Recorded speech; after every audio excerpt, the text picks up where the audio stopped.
I only refer to this as an instance of how prone men are to fight against the truth. Spiritualism, for example, may have many a truth of high importance to the human race in its keeping, but instead of opening the doors of the mind to the incoming tide, man endeavours to shut it out, to his own detriment, by all sorts of ingenious devices. Truly the human entity is a veritable enigma.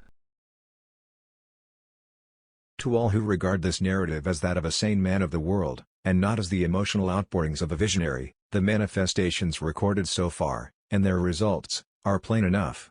I will now take up the other manifestations which took place on this second visit of Mr. Beard, about the end of July, I think. After this Eastern visitant had retired, Mr. Beard said, "I see your mother is again present, and her hands are folded together as in supplication. She is now leading forward an elderly man with grey hair and side whiskers. His head is bowed as though in great sorrow. She desires me to say that because of your unforgiveness he has not been able to rise, your unforgiveness for what he did in his earth life is keeping him back, and, until you forgive him, he cannot rise or change his condition. Her hands are again raised to you in supplication, and her beseeching looks plead for mercy and forgiveness."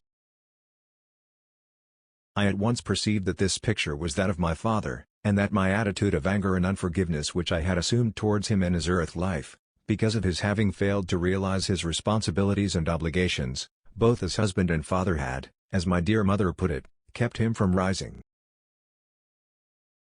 On perceiving how terribly my unforgiving, hostile attitude had operated against my poor father in his discarnate condition, I at once set assure my dear mother of my full and unreserved forgiveness, as I myself hope to be forgiven, and say how sorrowful I am that my anger and unforgiving attitude against my father should have been the means of causing him pain or punishment, or words to that effect.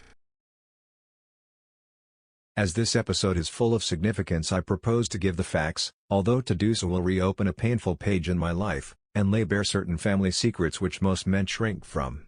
In the interests of truth, however, I will undergo the pain.